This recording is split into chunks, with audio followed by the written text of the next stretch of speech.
Hola, ¿cómo están? Gusto verlos. Es cada vez que el pastor JJ me invita, me llena de gozo. Me acuerdo mucho, pues ya no sé cuántos años llevamos aquí, pero es de mucho gozo. 4 años que Dios nos permite, ¿no? Entonces, pues bueno, me da mucho gusto verlos, familia. Entonces vamos por favor a el Evangelio de Mateo. El día de hoy vamos a ver el tema de la adoración. Entonces acompáñenme a Mateo capítulo número 2. El tema es la adoración de los sabios o los magos reconociendo al rey. Y nuestro texto principal va a ser Mateo 2 del versículo 1 al 12.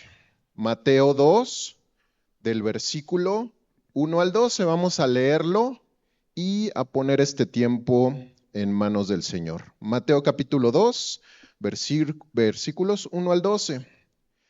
Dice, cuando Jesús nació en Belén de Judea, en días del rey Herodes, vinieron del oriente a Jerusalén unos magos, diciendo, ¿dónde está el rey de los judíos que ha nacido?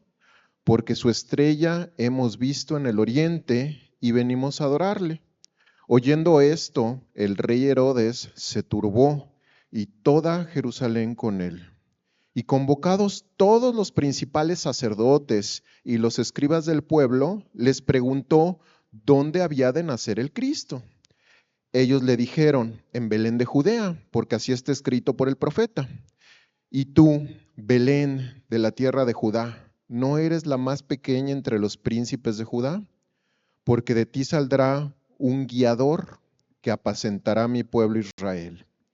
Entonces Herodes, llamando en secreto a los magos, indagó de ellos diligentemente el tiempo de la aparición de la estrella. Y enviándolos a Belén, dijo, id allá y averiguad con diligencia acerca del niño, y cuando le halléis, hacedmelo saber, para que yo también vaya y le adore. Ellos, habiendo oído al rey, se fueron, y he aquí la estrella que habían visto en el oriente iba delante de ellos, hasta que llegando se detuvo sobre donde estaba el niño. Y al ver la estrella, se regocijaron con muy grande gozo, y al entrar en la casa, vieron al niño con su madre María, y postrándose, lo adoraron. Y abriendo sus tesoros, le ofrecieron presentes, oro, incienso y mirra.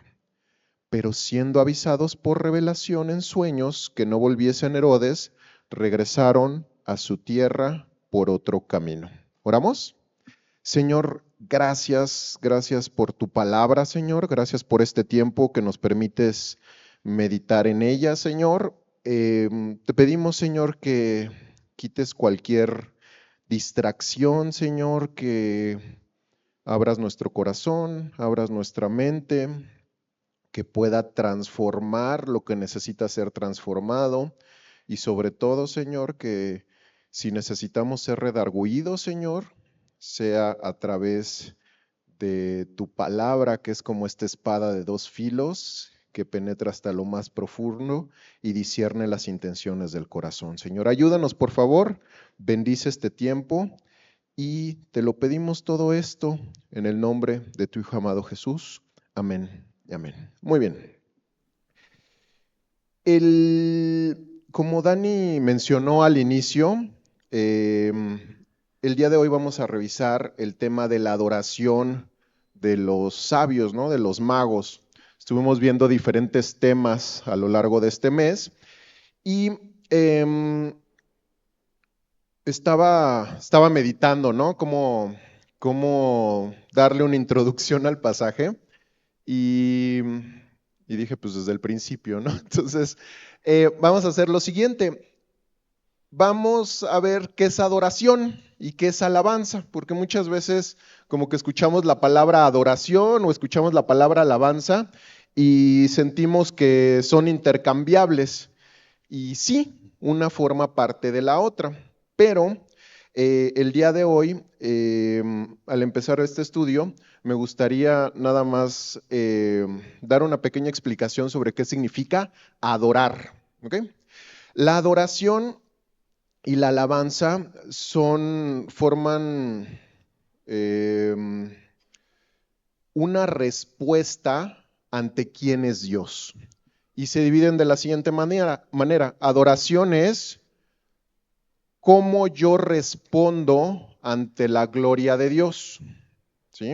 Cómo yo respondo ante sus atributos. Recuerden que la gloria de Dios son todos los atributos inherentes a Dios, los cuales son en sí mismo su esencia. ¿A qué me refiero? La definición, por ejemplo, misma de amor es Dios mismo. La definición misma de misericordia es Dios mismo.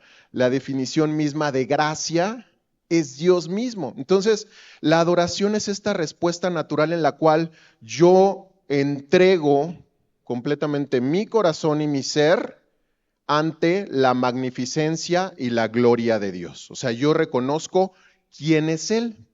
Y la alabanza es lo que Dios ha hecho a lo largo del tiempo y cómo yo reconozco esos hechos. Entonces lo podemos dividir en eso.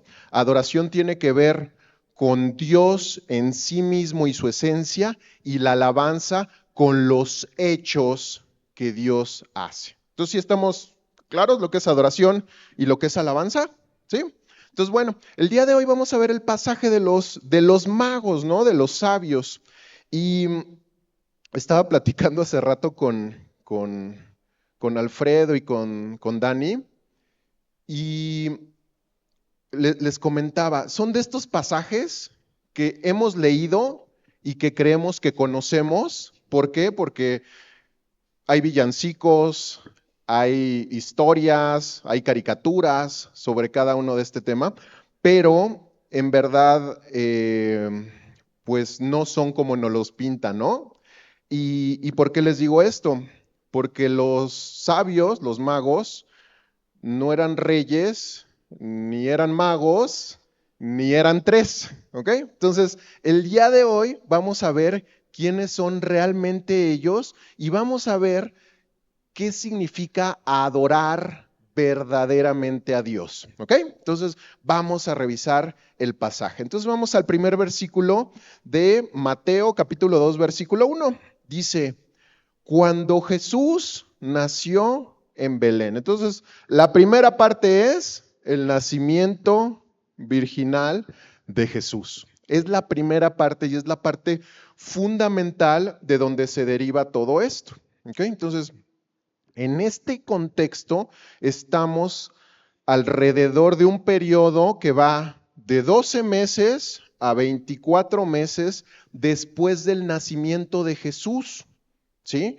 Cuando los magos, los sabios del oriente lo van a visitar, no lo van a visitar recién nacido, no llegan como la idea del nacimiento en el cual está el bebé Jesús en el pesebre, sino van a llegar con Jesús, Jesús siendo un niño. ¿Ok? Entonces, vamos nada más a recordar esto. ¿En qué periodo se da esto? En un periodo de 12 a 24 meses después del nacimiento de Jesús. ¿Sí estamos? Sí, muy bien. Entonces dice, cuando Jesús nació en Belén de Judea, cuando Jesús nació en Belén de Judea, en día del rey Herodes, vinieron del oriente a Jerusalén unos magos, ¿no? Entonces, primer punto.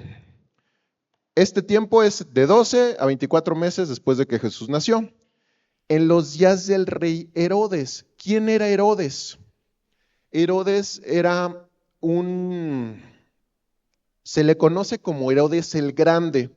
Y Herodes el Grande era hijo así que de su papá, de Herodes Antípater. Y Herodes Antípater, lo que había pasado es que en una guerra, Herodes Antípater había ayudado a Roma. Entonces Roma, para devolverle el favor, lo que hizo fue darle el gobierno del área de Judá, que es donde se encuentra Jerusalén.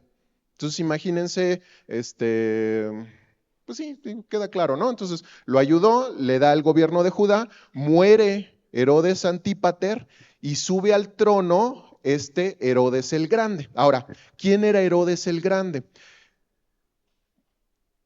Mucha de la historia que les estoy platicando es de un historiador que se llama Herodoto. Herodoto era un historiador griego y nos comenta que Herodes el Grande, era chaparrito, era una persona chaparrita, que tenía muchos complejos de grandeza, le gustaba construir cosas muy grandes. De hecho, todavía queda arquitectura de su época, porque le gustaba pues, hacer, pues, no sé, es como si vamos a Toluca, ¿no? Ya ven que en Toluca todo es grande, pues imagínense que Herodes era de Toluca, ¿no? Entonces construía cosas muy, muy, muy grandes. Entonces, en este tiempo, Herodes está construyendo el templo. Del 30 antes de Cristo hasta el 70 después de Cristo se estuvo construyendo el templo de Jerusalén, que fue el último templo que fue destruido. Entonces, era una persona que le gustaba hacer grandes obras para que él fuera recordado. O sea, en pocas palabras, tenía pues un gran ego el muchacho, ¿no? Entonces, ese es Herodes, era un tipo muy cruel. Había una frase que decía que era más seguro ser un cerdo que ser la esposa o los hijos de Herodes. ¿Por qué? Asesina a una de sus esposas que se llamaba Marián y asesina a dos de sus hijos mayores, uno se llamaba Aristóbulo y el otro se me olvidó el nombre, pero los asesina ¿por qué? Porque eran ellos los que él creía que amenazaban su gobierno. Entonces, esa era la personalidad de Herodes. Ahora, ese es el contexto en el cual vamos a ver este pasaje. Luego dice en el versículo, vinieron del oriente a Jerusalén unos magos. En el español tenemos muy contaminada la palabra mago. ¿Sí? ¿Qué nos imaginamos por mago? Es, ya saben, voy a decir mi edad, ¿no? ¿Se acuerdan del mago que salía con Chabelo? Frank el mago que sacaba un conejo, ¿no? Yo cuando me dicen mago me acuerdo de ese mago, ¿no? Entonces ahí voy diciendo mi edad. Entonces eso es lo que nos imaginamos con magos, pero un mago en el contexto de la Biblia era un sabio y muchos creen que venían de la zona de Persia, lo que hoy es Irán. ¿A qué se dedicaban? Principalmente eran astrónomos y ay, la otra palabra se me fue. Se me fue la otra palabra. Astrónomos, ¿cómo se llaman los que dicen los horóscopos y todas estas cosas? Astrólogos, ¿sí? Los astrólogos. Entonces creían, astrónomos tiene que ver con la ciencia de ver el movimiento de los planetas y las estrellas. Astrólogos quiere decir que había una influencia, que creían que había una influencia de los planetas y de las estrellas sobre la vida de las personas. Obviamente sabemos en Cristo, ¿verdad que sí lo sabemos? Que la astrología es falsa. ¿Sí? ¿Sí lo sabemos? Díganme que sí, por favor. Sí, ok, está bien. Entonces, eso eran los magos. De hecho, la palabra, y bueno, les explico de dónde venían. Era una tribu de esa zona, que era como la tribu de Judá en Israel. Eran como una especie de sacerdotes, los cuales eran asesores del gobierno. ¿Y cómo asesoraban al gobierno? Pues a través de este estudio, ¿no? De astronomía y de astrología y cosas ahí medio turbias, ¿no? Entonces, esos eran los magos. En esta época tenían a un gobernante, el cual no lo querían. Y había varios historiadores en esa época que estaban esperando que hubiera un nuevo rey en todo el Imperio Romano que iba a salir del área de Judá. ¿Ok? Entonces, por eso es que estos magos vienen. Bueno, por eso creen que estos magos vienen. Entonces, esa es la historia de los magos. Ahora, lo vamos a ver más adelante. Pero, ¿cómo es que ellos conocían sobre el Dios de Israel? Muchos creen que Daniel, ¿se acuerdan de Daniel? En el libro de Daniel, muchos creen que Daniel, cuando fueron exiliados hacia Babilonia, les enseñó la palabra de Dios. Y a partir de conocer la palabra es que supieron sobre el Dios de Israel. ¿En qué texto se basaron? Acompáñenme rápido al libro de Números, capítulo 24. Números, capítulo 24, en el versículo número 16. ¿Se acuerdan de este pasaje donde está Balaam y está Balac? Aquí lo que querían, a ver, Balac quería maldecir al pueblo de Israel, ¿sí? Y le había pagado a Balaam para que maldijera al pueblo de Israel. Entonces, ¿qué es lo que ocurre? El Espíritu de Dios viene sobre Balaam y en lugar de maldecirlo, ¿qué es lo que hace? Bendice al pueblo de Dios.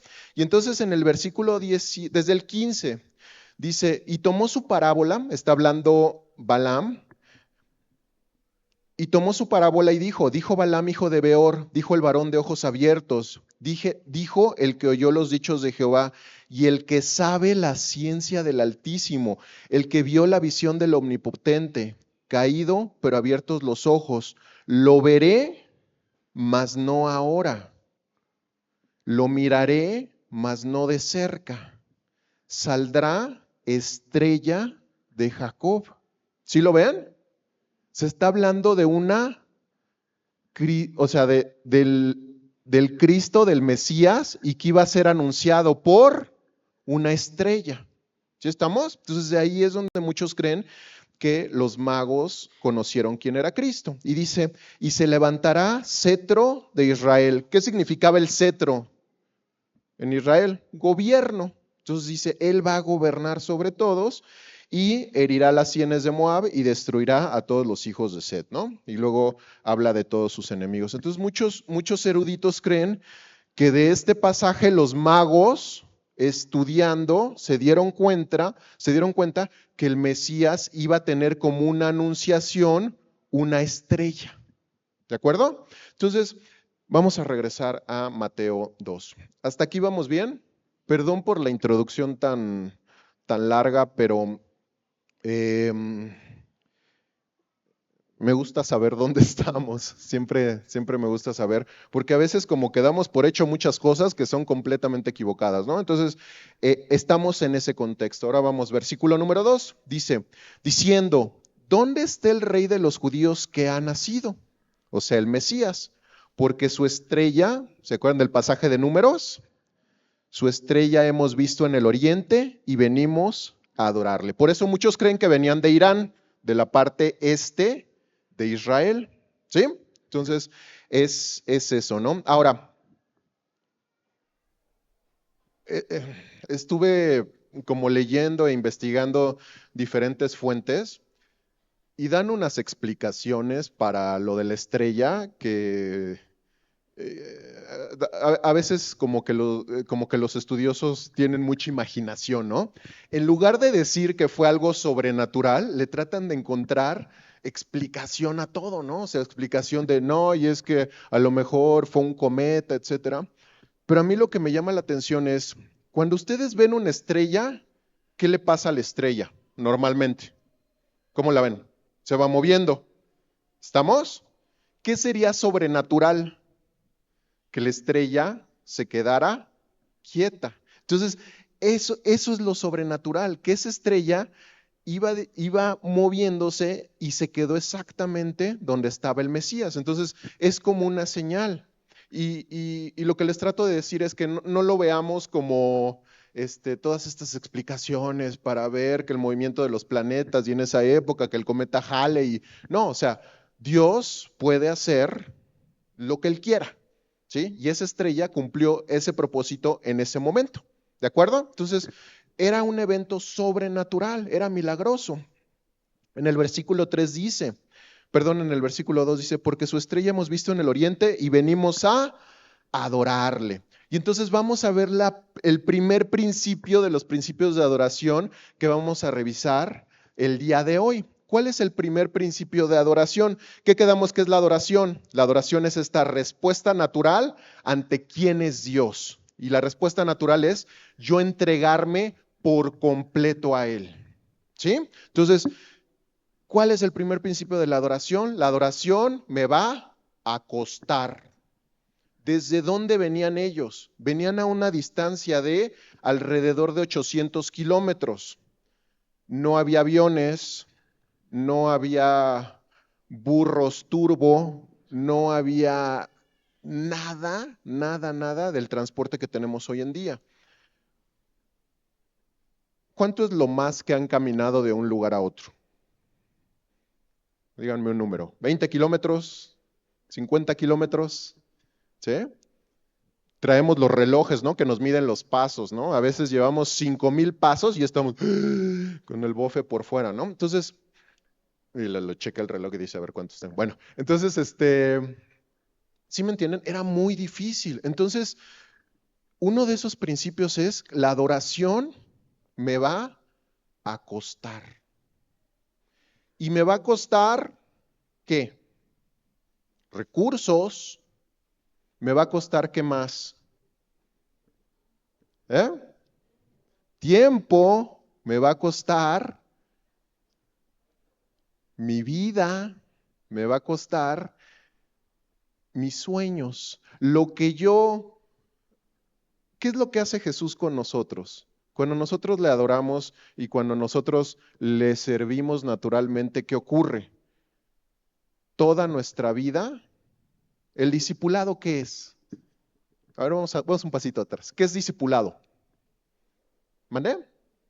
Disciplina, seguir al maestro. Entonces nosotros seguimos ¿a quién? A Cristo. Y entonces el seguir a Cristo, ¿qué implica?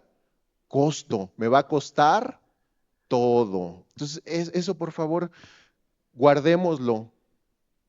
El adorar a Dios implica un costo y ese costo es mi vida completa.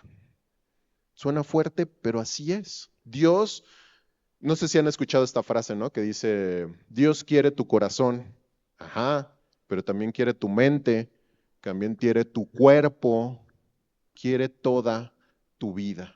¿Sí? Entonces, el primer principio de adoración es el costo. Entonces, los Reyes Magos entregaron todo. Ahora, con lo que platicábamos, ¿cuántos Reyes Magos eran? Fíjense lo poco lógico de pensar que eran tres.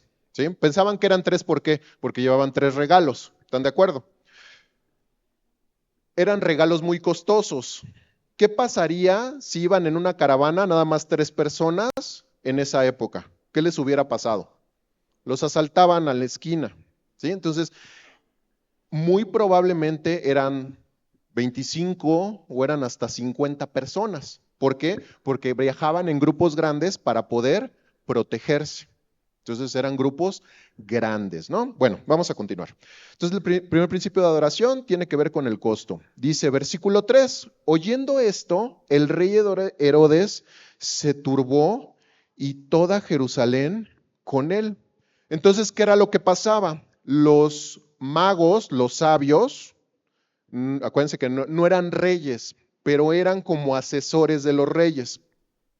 La palabra magistrado es la misma raíz de magos y lo que quiere decir es alguien que te aconseja sobre algo. Entonces, ellos eran como consejeros de los reyes. Y entonces, ¿qué pasa cuando alguien aconseja a los reyes? Tiene cierta influencia en el gobierno, pero ellos en sí no eran gobernantes. Entonces, por eso se confunde y dicen que eran reyes magos, pero no. Entonces, van preguntando sobre dónde está el rey de los judíos y qué es lo que ocurre. Que Herodes, ¿se acuerdan de Herodes? El grande, el que era malévolo.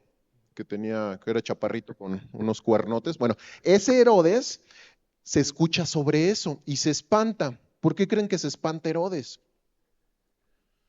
Porque él quería que, ahora es que sí, como todo el poder, ¿sí? Y si alguien amenazaba su poder, pues obviamente, como era su ídolo, se turbaba. La palabra del versículo 3 que dice turbar es estar temblando, ¿sí? O sea, alguien que recibe una noticia que lo deja temblando.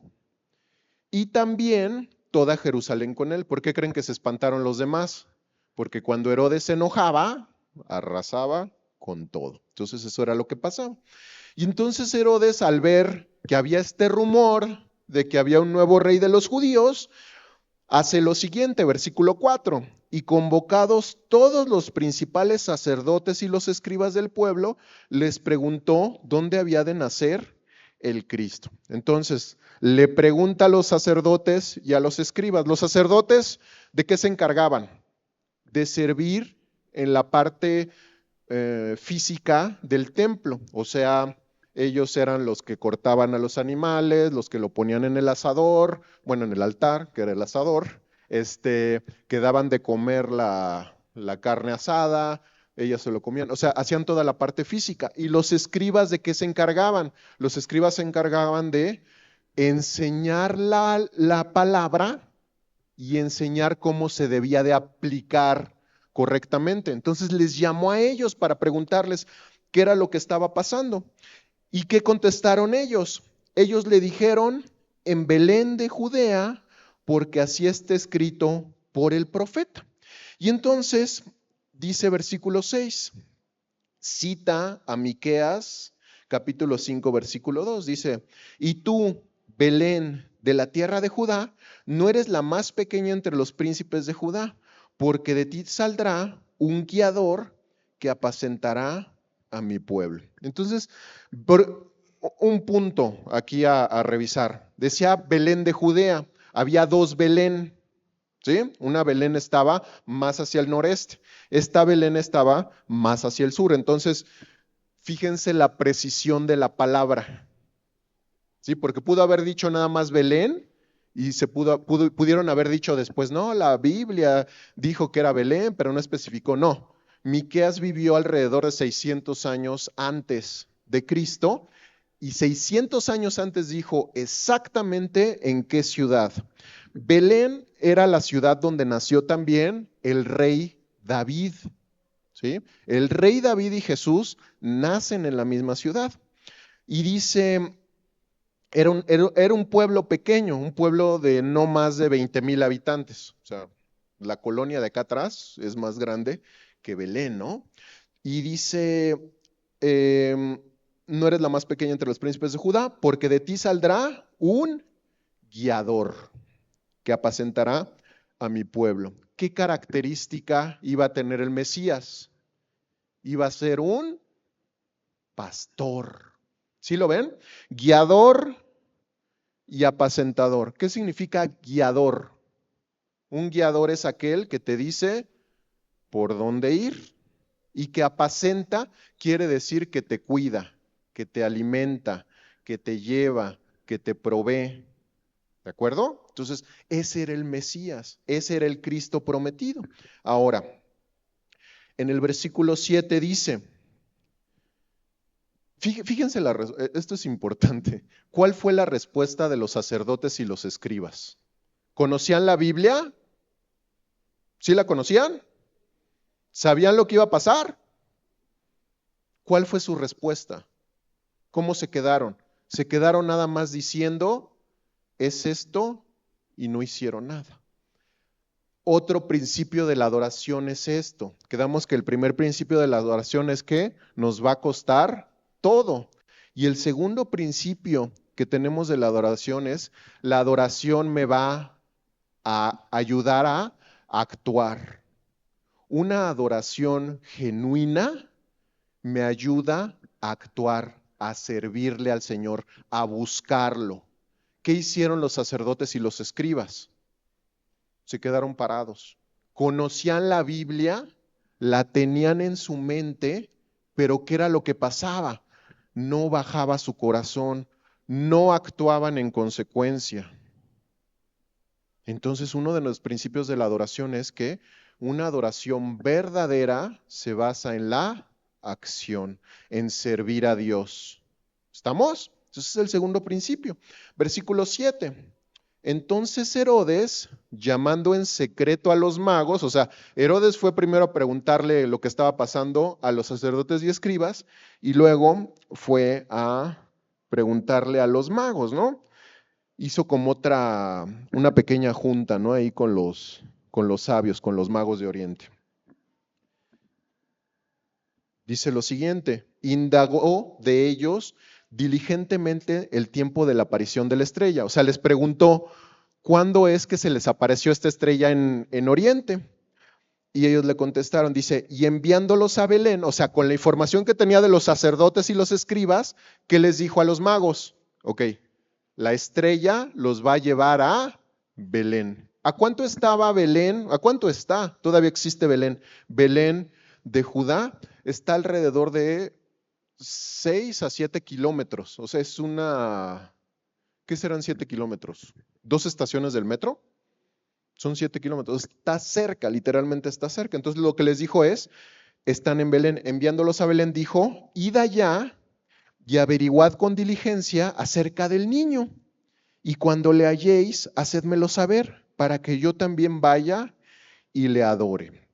¿Qué era lo que quería hacer Herodes con el niño? Matarlo, ¿no? Más adelante lo explica. Entonces los estaba engañando. Los magos no sabían lo que estaba por hacer Herodes. Ahora, de las tres personas, bueno, de los tres grupos de personas que vemos aquí, están los magos, están los sacerdotes y escribas y están Herodes. Si se ven, si pueden ver, los tres respondieron de manera diferente. Herodes, ¿cómo responde? Herodes responde con base en lo que idolatra. ¿Están de acuerdo? ¿Cuál era su Dios para Herodes? El poder. Y entonces, otro principio, lo hemos platicado. Aquello que tú idolatras va a ser lo que te guíe a actuar. ¿Sí? Si tú adoras al Dios verdadero, lo vas a seguir y le vas a servir. Si tú idolatras el poder o el dinero, ¿qué vas a hacer? Vas a vivir en función del poder y el dinero. Entonces, eso es lo que hacía Herodes. Ahora, los sacerdotes y los escribas, ¿qué podemos, pues una conclusión a la que podemos llegar? Ellos, ¿qué era lo que idolatraban o en qué estaban atrapados? Pues en la religión, ¿sí? La religión, acuérdense que es querer relacionarme con Dios a partir de mis obras, a partir de lo que yo hago. Pero la religión no tiene una adoración verdadera. La religión mata el corazón. ¿Sí? La religión mata el corazón. Entonces lo que sabían no bajaba a su voluntad y estaban completamente atrapados en su religión. Ahora, versículo 9, versículo 8, ¿verdad? No sé dónde nos quedamos. 9, 9, perdón. Dice, ellos, o sea, los magos, habiendo oído al rey, se fueron. Y he aquí la estrella que habían visto en el oriente iba delante de ellos, hasta que llegando se detuvo donde estaba el niño. Entonces la estrella siguió moviéndose, y ¿se acuerdan lo que platicábamos al principio? Lo sobrenatural no era que la estrella se moviera, lo sobrenatural tenía que ver con que la estrella se quedara quieta. Entonces la estrella los guió a donde estaba el niño. Recuerden, no es esta imagen del nacimiento que todo el tiempo nos han enseñado. Un niño, la palabra niño quiere decir un niño pequeño, o sea, de 1 a 2 años. Y ahora, fíjense también como dice en el versículo 11, ahorita vemos, y al entrar en la casa, se fijan que ya no estaban en un establo, ya estaban en una casa, o sea, ya estaban instalados. Entonces, los magos, los sabios del oriente, no llegaron a ver a Jesús en un pesebre, no eran reyes, no eran tres, y no llegaron cuando él era un bebé, sino llegaron cuando él ya era un niño. ¿Sí? ¿Estamos bien hasta aquí? Entonces, bueno, eso era lo que pasaba.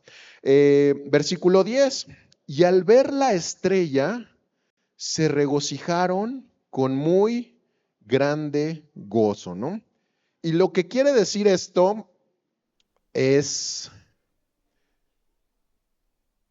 no es una simple sonrisa, sino es, no sé, como cuando a mí me causa mucho,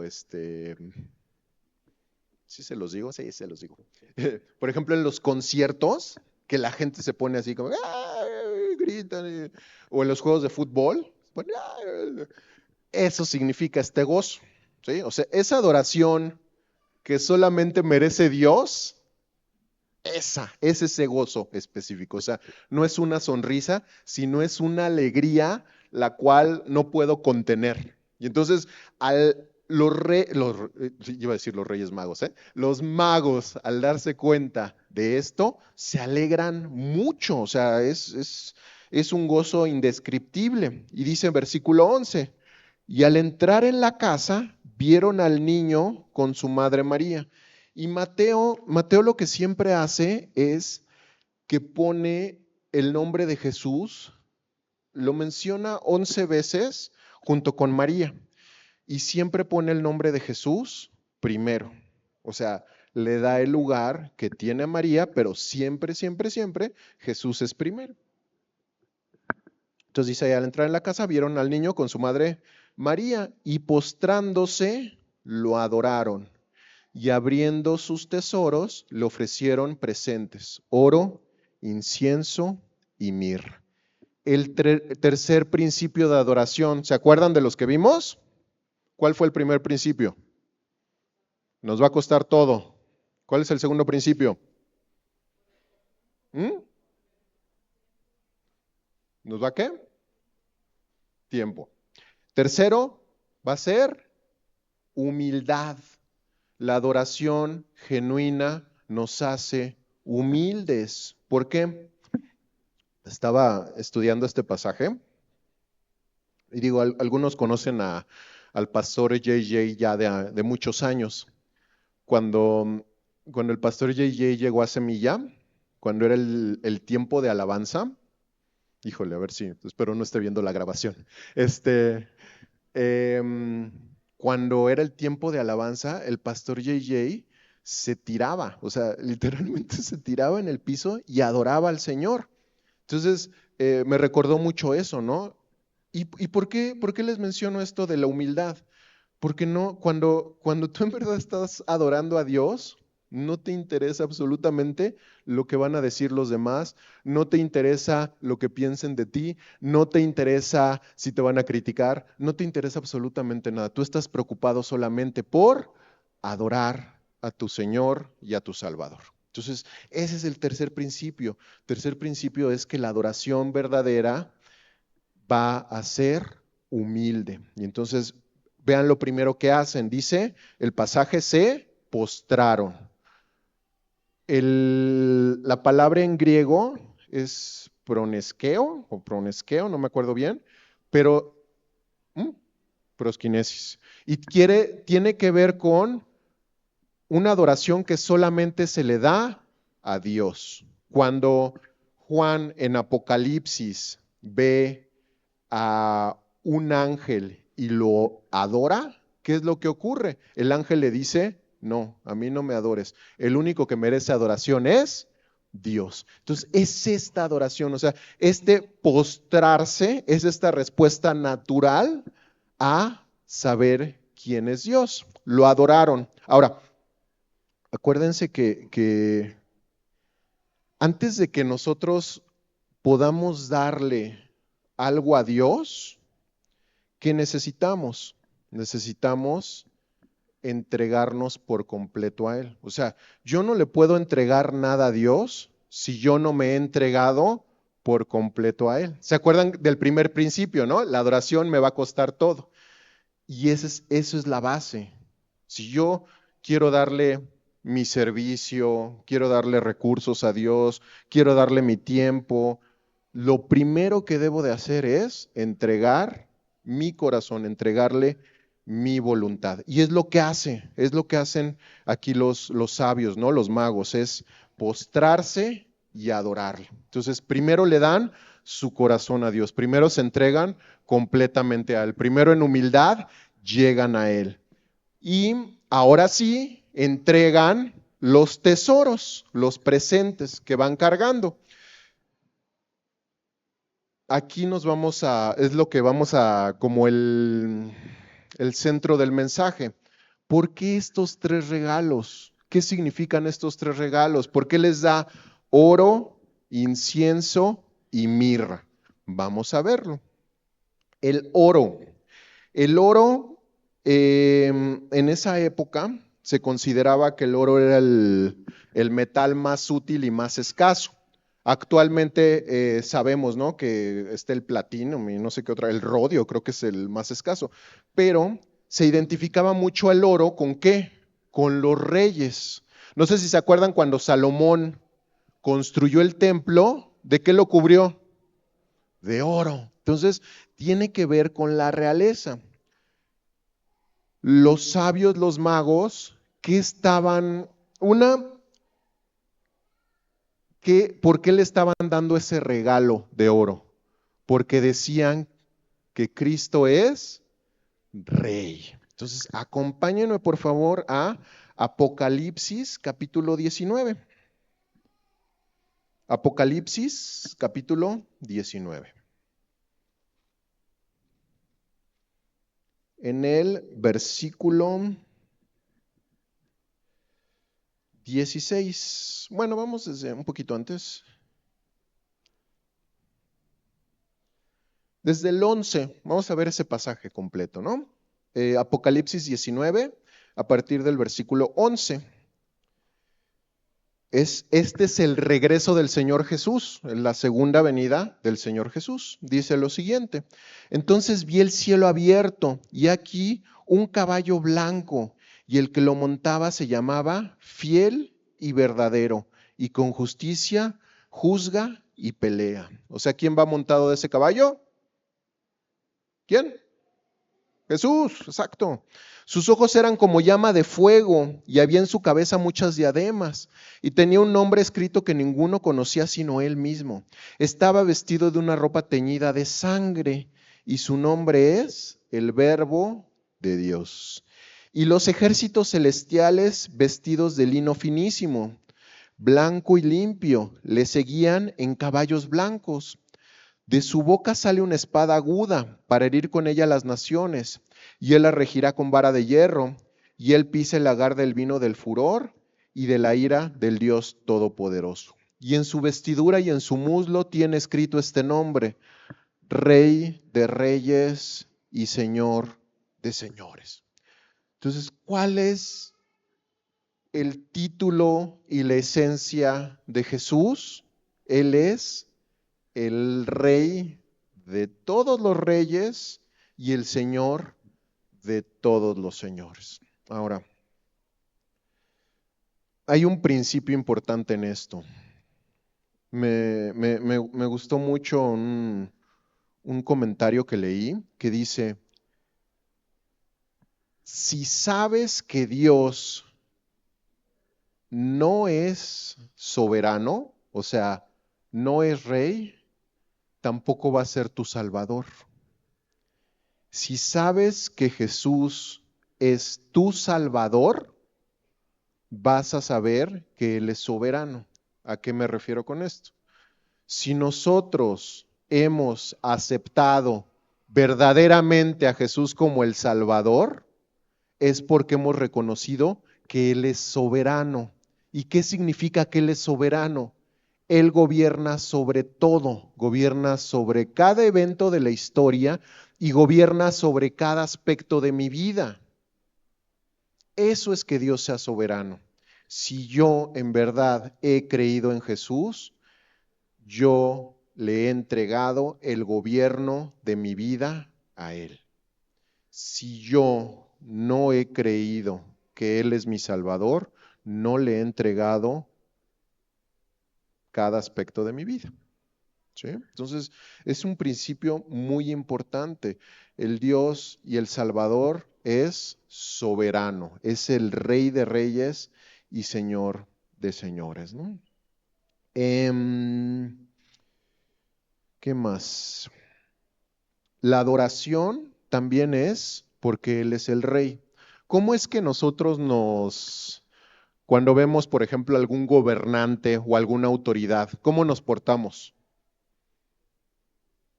Espero que nos portemos bien, ¿eh? ¿No? ¿Cómo nos portamos? Pues bien, ¿no? Tratamos de saludar, de ser agradables, de obedecer lo que nos dice. Ahora, esa es una autoridad puesta por Dios. Ahora, ¿qué pasaría con el Rey de Reyes y Señor de Señores? Pues toda la obediencia, toda la adoración, toda la alabanza recae sobre Él. Entonces, no sé si me entienden. O sea, el punto es que cuando yo reconozco que Él es soberano, naturalmente voy a obedecer. Cuando yo estoy idolatrando como Herodes, y estoy hablando por mí, ¿no? Por nadie de ustedes. Yo, ¿sí? Cuando yo tengo un ídolo diferente y que no es Dios, ¿qué va a pasar? Voy a obedecer al ídolo. Lo que yo idolatro, en eso me convierto. Si yo estoy adorando al Dios verdadero, Dios me va a transformar a su imagen y semejanza. Si yo estoy idolatrando cualquier otra cosa, en eso que estoy idolatrando, en eso me voy a convertir. ¿Estamos? Muy bien. Entonces ese es el primer principio. Entonces otra vez iba a decir reyes magos. Entonces los magos eran ¿qué? Al regalar el oro, ¿qué estaban implicando? Estaban diciendo que Jesús era rey. Ahora, ¿qué es lo que pasó con ese oro? Después en el pasaje de Mateo, llega un ángel con José y le dice que se vayan a Egipto para escapar de la persecución. Entonces, ese oro muy probablemente los ayudó a mantenerse y a poder escapar y luego regresar. Ese es el primer punto. Entonces, el oro tiene que ver con la realeza y tiene que ver con que Jesús es Rey de Reyes, Señor de Señores. Segundo punto, el incienso. El incienso es una como resina que sale de un árbol. Entonces, se da solamente en Medio Oriente y en algunas partes de Turquía. Entonces, lo que hacen es picar el árbol, sacar esa resina, dejar que se seque la resina y triturarla. Al triturar esa resina, se puede hacer flamable y pues, cuando la quemas, despide un olor muy agradable. En la Biblia, ¿qué significa el incienso a lo largo de la escritura? ¿Qué han escuchado? El incienso tiene que ver ¿con qué? ¿Con qué? Con oración, exactamente. Y con oración y aparte con el sacerdocio. Entonces, cuando los magos, los sabios del Oriente, le llevan incienso a Jesús, tiene que ver con que Jesús es sacerdote. Ahora, ¿qué significa ser sacerdote? ¿Qué hace un sacerdote? ¿No sabes qué es sacerdote? Sacerdote es aquel que intercede por las personas delante de Dios. Y un profeta habla de parte de Dios para los demás. ¿Sí está claro? Entonces, sacerdote es quien intercede por las personas delante de Dios.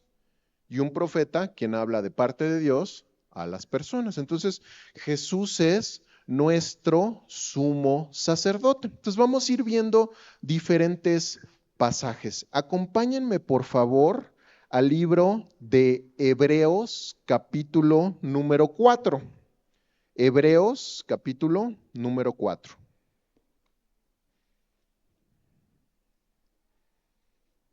¿Vamos bien? Sí están acostumbrados a las 2 horas de JJ, ¿no? Entonces estamos bien. Bueno, en serio espero que no esté viendo la transmisión. Bueno, Hebreos capítulo 4, vamos al versículo número 14. Hebreos 4:14. Dice, por tanto, el escritor de Hebreos dice, por tanto, teniendo un gran sumo sacerdote. ¿Qué significa sumo sacerdote? El sacerdote de todos los sacerdotes. Es el superlativo del sacerdocio. Entonces, quedamos que el sacerdocio es interceder por las personas delante de Dios. Entonces, dice, teniendo un gran sumo sacerdote que traspasó los cielos, Jesús el Hijo de Dios, retengamos nuestra profesión. O sea, nuestro mayor sacerdote, el sumo sacerdote, la definición de sacerdocio es Jesús mismo. Dice, porque no tenemos un sumo sacerdote, o sea, Jesús, que no pueda compadecerse de nuestras debilidades, sino uno que fue tentado en todo según nuestras semejanzas, pero sin pecado. Por eso es el sacerdocio perfecto, porque Jesús no pecó. Versículo 16. Acerquémonos pues confiadamente al trono de la gracia. Entonces, si ven, como Jesús intercedió por nosotros a través de su muerte, ¿qué hizo? Abrió el acceso al Padre. Por eso es el sumo sacerdote. Él intercedió por nosotros, tumbó la pared que nos dividía y ahora nos podemos relacionar con Dios. Por eso dice, acerquémonos pues confiadamente al trono de gracia para alcanzar misericordia y hallar gracia para el oportuno socorro. Ese es el sacerdocio de Jesús. Ahora, más adelante en Hebreos 5, versículos 5 al 10, dice lo siguiente.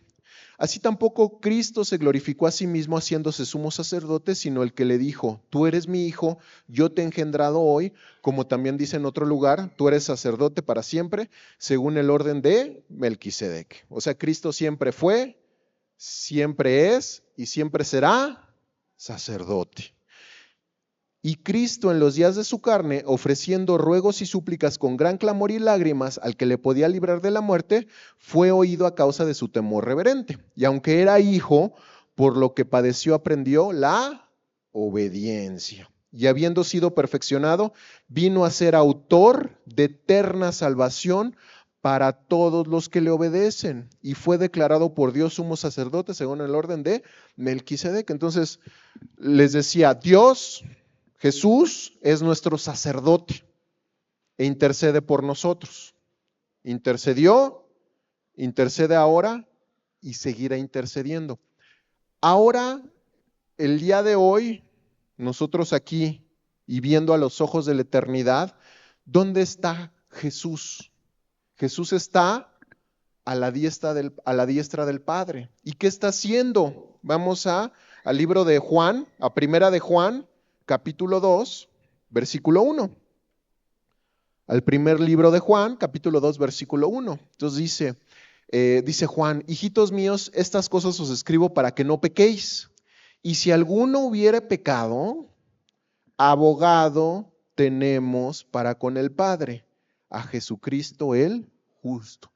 Jesús constantemente está intercediendo por nosotros. Esa es su función como sumo sacerdote. ¿No es maravilloso? Ayer que estaba estudiando el pasaje, llena de gozo, ¿no? Saber que a pesar de nosotros, a pesar de nuestra naturaleza caída, a pesar de nuestra rebelión, nuestro Señor Jesús constantemente está intercediendo por nosotros. Entonces, tenemos ese abogado que nos ama, tenemos ese sacerdote que continuamente ante las acusaciones de Satanás aboga por nosotros. Entonces, la primera, acuérdense, el oro tiene que ver con quién es Jesús, Rey de Reyes, Señor de Señores. El incienso tiene que ver con lo que hace Jesús. ¿Qué está haciendo Jesús ahora? intercediendo por nosotros. Si hemos creído en el Señor Jesús, ahora tenemos ese sacerdote y ese intercesor. Y el tercero es la mirra. ¿Okay? Vamos a regresar a Mateo, capítulo 2. Mateo 2, versículo 11. Dice, oro, incienso y mirra. Ahora, ¿qué es la mirra? La mirra también es una resina, pero era una resina que les voy a dar como las cosas para las cuales se usa, ¿no? Primero lo que significa. La mirra es la humanidad de Jesús, la muerte y el sufrimiento de Cristo. Eso es lo que representa la mirra. Entonces, fíjense cómo se interlazan estos tres elementos. El Rey de Reyes, Señor de señores, que es nuestro sacerdote, que está intercediendo por nosotros, para poder interceder por nosotros y liberar ese camino hacia el Padre, murió en nuestro lugar. Eso significan los tres regalos. Ahora, la palabra mirra viene de esmor, el esmurna. ¿A qué le suena esmurna? En un lugar en la Biblia. ¿A qué? Apocalipsis, eso, sí, Apocalipsis. Vamos a Apocalipsis, capítulo 2.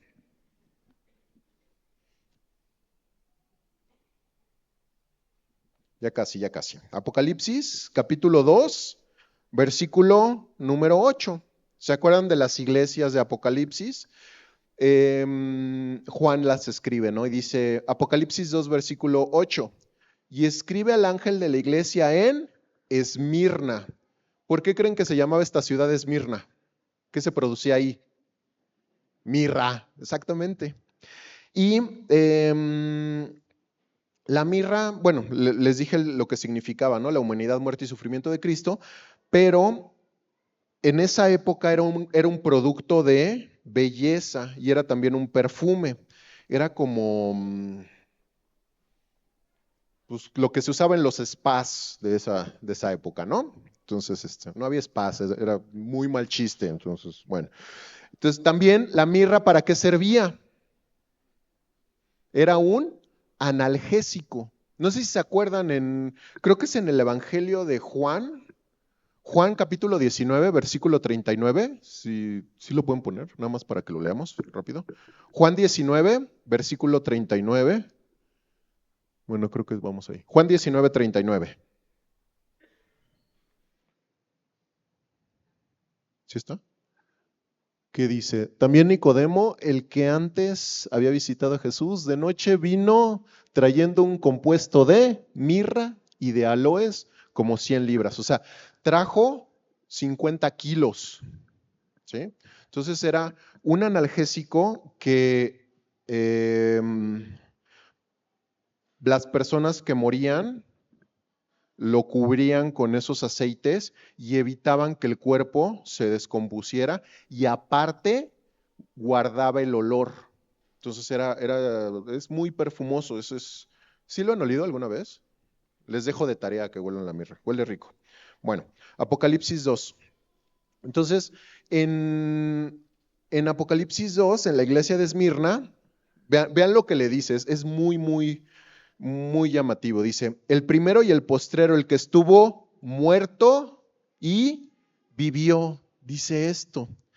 Yo conozco tus obras y tu tribulación y tu pobreza, pero tú eres rico, y la blasfemia de los que se dicen ser judíos y no lo son, sino sinagoga de Satanás. No temas en nada lo que vas a padecer. He aquí el diablo echará a algunos de vosotros en la cárcel para que seáis probados y tendréis tribulación por 10 días. Sé fiel hasta la muerte y yo te daré la corona de vida. El que tiene oído, oiga lo que el Espíritu dice a las iglesias.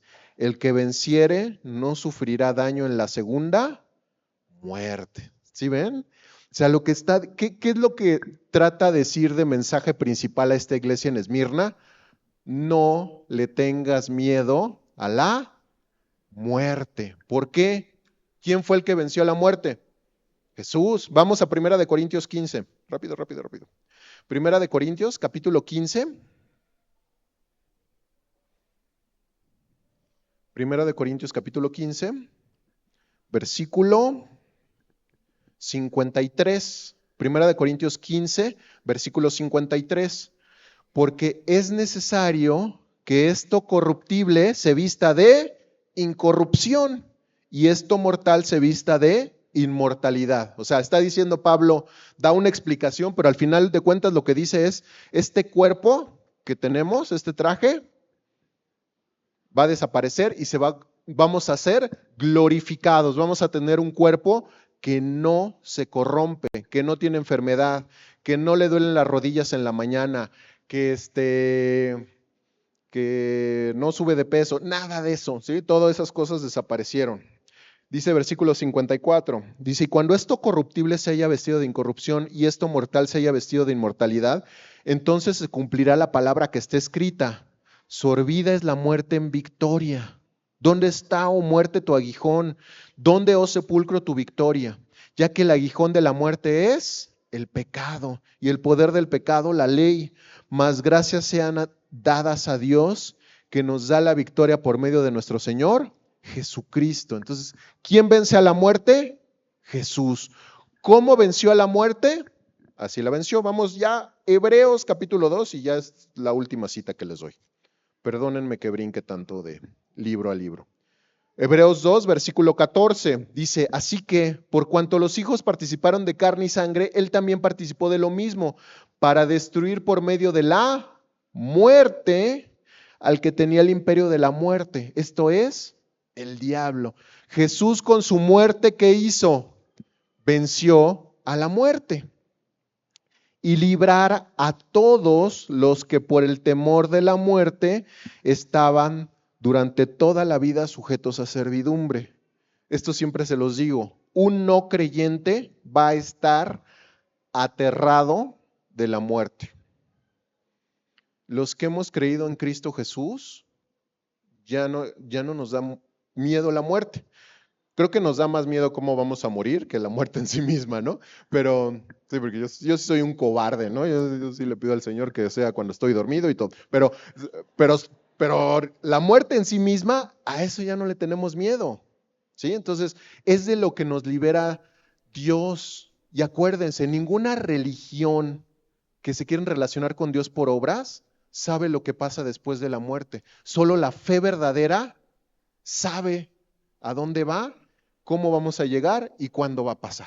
¿Sí? Eso es lo que nos da Dios, que ya no vamos a estar con ese temor a la muerte. Entonces, bueno, para concluir, ¿no? La enseñanza de hoy, ya vamos a Mateo 2.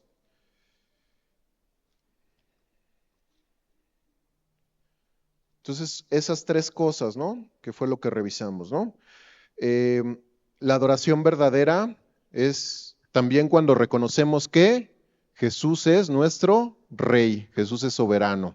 Cuando reconocemos que es nuestro sacerdote, que Él intercede por nosotros y que reconocemos que es el Evangelio. El Evangelio es Cristo Jesús muriendo en la cruz por nuestros pecados para darnos vida eterna. Entonces, eso es lo que me gustaría guardásemos el día de hoy, que es gracias a que Él es soberano, a que Él está intercediendo por nosotros y gracias a su muerte sacrificial que nosotros tenemos vida. Entonces, el día de hoy, por ser último domingo del mes, vamos a celebrar la Cena del Señor y vamos a recordar justamente esto, que el Señor, gracias a su sacrificio, gracias a que nosotros por fe lo reconocemos, le podemos adorar. Y una de las maneras en las cuales le adoramos es a través de la Cena del Señor. Entonces van a estar pasando mis hermanos combatitas a entregarles la galletita y el jugo de uva. Entonces, vamos por favor, acompáñenme en lo que van pasando a Primera de Corintios capítulo 11. Primera de Corintios capítulo 11.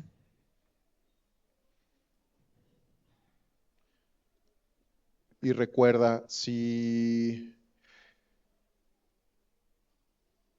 tú le has entregado tu vida al Señor, si tú has reconocido que Él es el Señor de tu vida, que Él es el Rey de Reyes, que Él está intercediendo por ti, que Él murió en tu lugar en la cruz, participa de este tiempo. ¿Y qué es lo que hacemos? En la cena del Señor, lo que hacemos es recordar su muerte y su sacrificio en la cruz. Entonces, acompáñame por favor a Primera de Corintios, capítulo 11, a partir del versículo 23. Primera de Corintios, capítulo 11, a partir del versículo 23. Dice lo siguiente, Pablo le escribe a la iglesia en Corinto, dice, porque yo recibí del Señor lo que también os he enseñado, que el Señor Jesús, la noche que fue entregado, tomó pan y habiendo dado gracias, lo partió y dijo, tomad, comed, esto es mi cuerpo, que por vosotros es partido. Haced esto en memoria de mí. Entonces, recordemos que el Señor subió al madero, se sacrificó por nosotros. En el libro de Isaías, en el capítulo 53, voy a ir rápido ahí, Isaías 53, en el versículo 6, dice lo siguiente. Isaías 53, versículo 5 dice, mas él herido fue por nuestras rebeliones, molido por nuestros pecados. Entonces, ¿se acuerdan la mirra? La mirra era una resina y esa resina tenía que ser triturada. ¿Triturada para qué? Para poder ser ese olor fragante a Dios. Y entonces eso fue el sacrificio de nuestro Señor Jesús, ese olor fragrante. Y dice, molido por nuestros pecados, el castigo de nuestra paz fue sobre él y por su llaga fuimos nosotros curados. Entonces es a través de esa muerte sacrificial, es a través del sacrificio de nuestro Señor Jesús que nosotros podemos ser perdonados. Entonces ahí en tu lugar vamos a tomar un minuto para ponernos a cuentas con el Señor, un minuto para recordar su sacrificio, un minuto para, pues, que recordemos este año lo que el Señor nos enseñó, para que recordemos que durante este año su gracia y su misericordia fueron mucho más abundantes con nosotros y a pesar de nosotros, y que recordemos que solo a través de Él que tenemos esa gracia infinita y misericordiosa. Entonces, vamos a tomarnos un minuto para ponernos a cuentas con el Señor.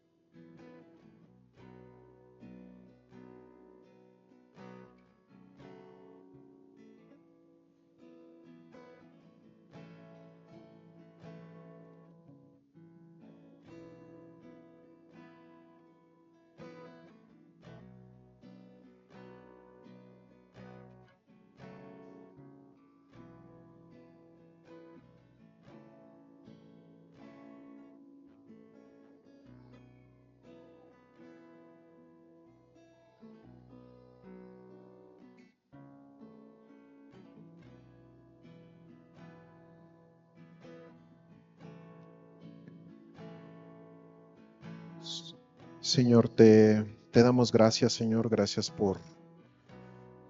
porque nos has regalado un año más de vida, Señor. Gracias por toda tu misericordia, Señor.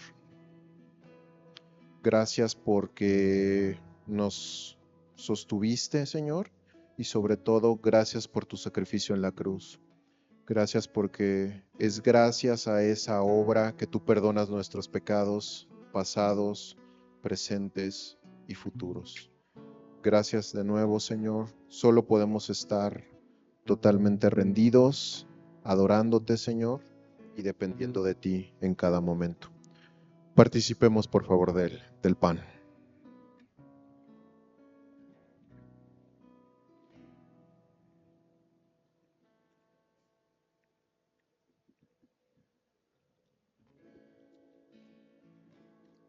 Asimismo, dice Pablo, tomó también la copa después de haber cenado, diciendo: esta es la copa, esta copa es el nuevo pacto en mi sangre. Haced esto todas las veces que la bebiereis en memoria de mí. Y Señor, gracias por tu nuevo pacto. Gracias porque ahora mora tu Espíritu en nosotros. Gracias porque, como vimos el día de hoy, podemos ser guiados y apacentados por ti, Señor. Podemos vivir la vida que jamás hubiéramos podido vivir alejados de ti, Señor. Gracias por todo esto y Señor, gracias por toda tu bondad. Participemos de la copa del vino.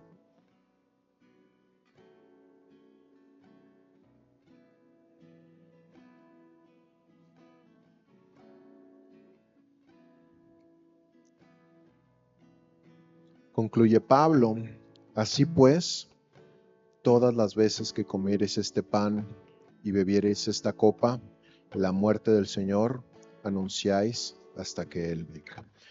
Y Señor, gracias por este tiempo, Señor. Gracias porque te hiciste hombre, Señor. Porque viniste, Señor, como Rey de Reyes, Señor de Señores, como Dios mismo, Señor. Porque ahora intercedes por nosotros, Señor. Porque tenemos ese abogado al lado de la diestra del Padre, Señor, que intercede por nosotros en todo momento, Señor. Y gracias por tu muerte, Señor, porque es gracias a tu muerte y tu resurrección que tenemos vida eterna y vida en abundancia, Señor. Ayúdanos, Señor, a ser verdaderos adoradores que reconocen quién eres tú, adoradores humildes, adoradores que saben que nos va a costar absolutamente todo, adoradores, Señor, que buscan ante todo seguirte y buscan ante todo dar honor a tu nombre, Señor. Gracias por la vida de mis hermanos, gracias por la oportunidad de poder servirles, Señor. Por favor, que en lo que queda de este año, Señor, nos ayudes, Señor, a recapitular, Señor, que nos ayudes a mostrar, Señor, las cosas que necesitamos atender, pero sobre todo, Señor, que cada día más podamos conocerte, disfrutar de ti y seguir, Señor, caminando en tu voluntad. Gracias por tu iglesia, gracias por Semilla y gracias por cada uno de mis hermanos servidores aquí. Te pedimos todas estas cosas en el nombre de tu Hijo amado Jesús. Amén y amén. Gracias, hermanos.